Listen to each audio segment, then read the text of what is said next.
రేగి పళ్ళలో సాధారణంగా భుక్త్వాతు బదరీ ఫలం అంటారు. భోజనం చేసిన తర్వాత రేగి పళ్ళు తింటే చాలా మంచిది డైజెషన్కి. అయితే మామూలుగా నాటు రేగు వేరు, అవి తీయగా మనకి పుల్ల పుల్లగా ఉంటాయి. అవి చెట్లు ఒకటే ఈ రకమైన చెట్టే ఉంటుంది కానీ కొంచెం చిన్న ఆకులు ఉంటుందండి.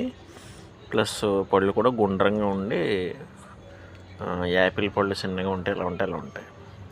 అయితే దీనికి మామూలుగా యాపిల్ బీర్ అని పేరు. యాపిల్ బీర్ అంటే ఈ కాశీ రేగి పళ్ళు అంటాం కదా మనం. ఈ యాపిల్ బీర్లో గ్రీన్ అండి, ఇది గ్రీన్ యాపిల్ బేరు. నా దగ్గర రెడ్ యాపిల్ బేర్ కూడా ఉంది, అది కూడా పూత మీద ఉంది ప్రస్తుతం. కాయలు అయిన తర్వాత ఒక వీడియో పెడతాను.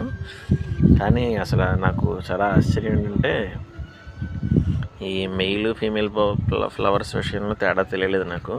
అసలు కాయలు అవుతాయో లేదో కూడా తెలియలేదు, కానీ బాగానే వచ్చాయండి.